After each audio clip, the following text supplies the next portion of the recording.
పాప ఫలితాలు యెషయా 59:12 పట్టుకుంటుంది. సంఖ్యాకాండము 32వ అధ్యాయంలో 23వ వచనంలో ఉంటుంది.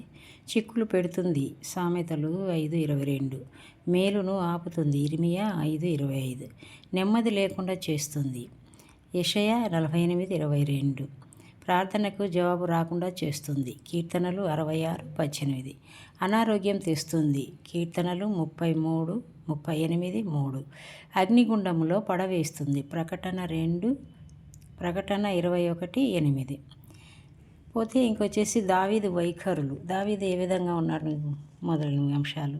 దావీదు వైఖరులు 1 సమూయేలు 7:18 గొర్రెల కాపరిగా అంటే శ్రద్ధగా కాయుట, సేవకునిగా అంటే స్వబుద్ధి కలిగి పనిచేయుట, యుద్ధవీరునిగా పరిగెత్తి సంహరించుట, గాయకునిగా స్తుతించి పాడుట, ఆరాధికునిగా నేల మీద కూర్చుండి స్తుతించుట, స్నేహితునిగా అంటే ఉపకారం చూపువాడుగా, తండ్రిగా కుటుంబం కొరకై ప్రార్థించుట.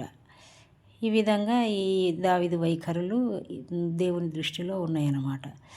ఆ నాట్యమాడుతూ కూడా పాట పాడుతూ నాట్యమాడుతూ దేవుని స్తుతించాడు. అంత గొప్పవాడు దావీదు. అందుకే దేవుడుకు ఆయన పాపాలన్నిటిని కూడా ఎప్పటికప్పుడు క్షమిస్తూ వచ్చాడనమాట. Thank you friends.